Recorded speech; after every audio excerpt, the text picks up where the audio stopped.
Even during his lifetime, Jean Renoir was generally regarded as the greatest of French picture makers, but today, nearly a decade after his death, Renoir, yes, the son of the famous painter, has more and more come to be considered by international critics as the most sublime picture maker, poet of the Western world. 3 of his lesser-known but most personal films are now available in their original uncut versions, never before seen in America.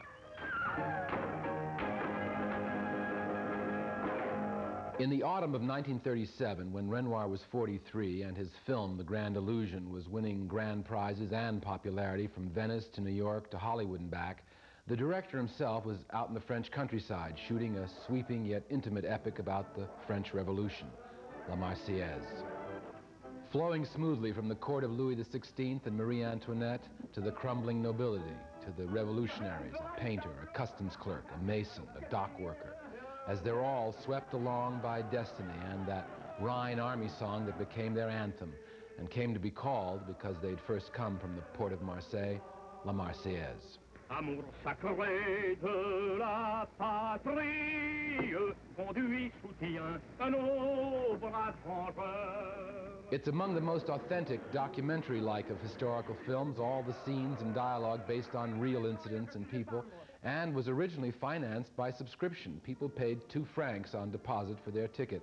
As Renoir called it, a film by the people and for the people.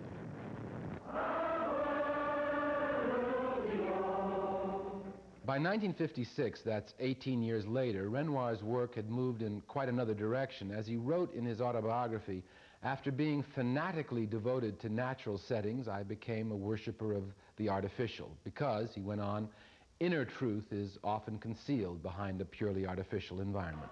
And one of Renoir's most artfully artificial pictures was this beautiful color-photographed romantic comedy fantasy, Elana and the Men, set in Paris at the turn of the century, starring Ingrid Bergman as a Polish princess who's broke and so reluctantly agrees to marry an old millionaire, only to find herself torn between love for 2 very different men, an ambitious general played by French star Jean Marais, and a rather lazy dilettante played by Mel Ferrer, with a notable appearance by singer Juliet Greco.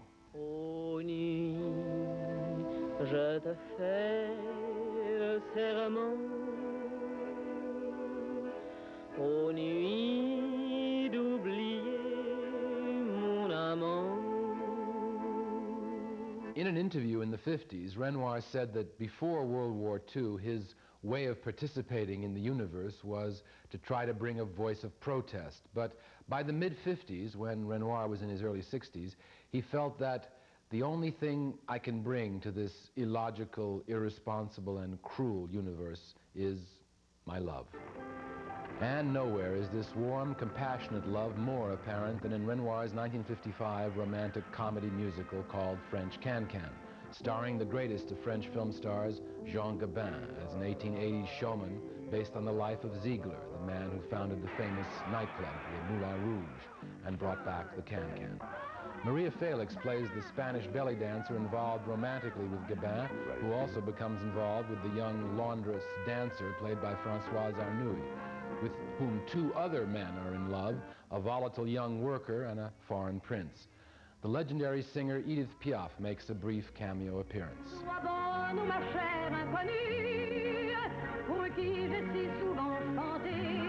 This was the last of 4 films Renoir did with Jean Gabin, whom he adored, and said that Gabin was not one of those actors who needed to withdraw into silence to prepare for a scene. Between takes, Gabin would give recipes to Renoir's wife, Dido. He'd be saying, you take a spoonful of Dijon mustard, and then he'd break off for the next take, play it magnificently, and then go on with the recipe right where he left off.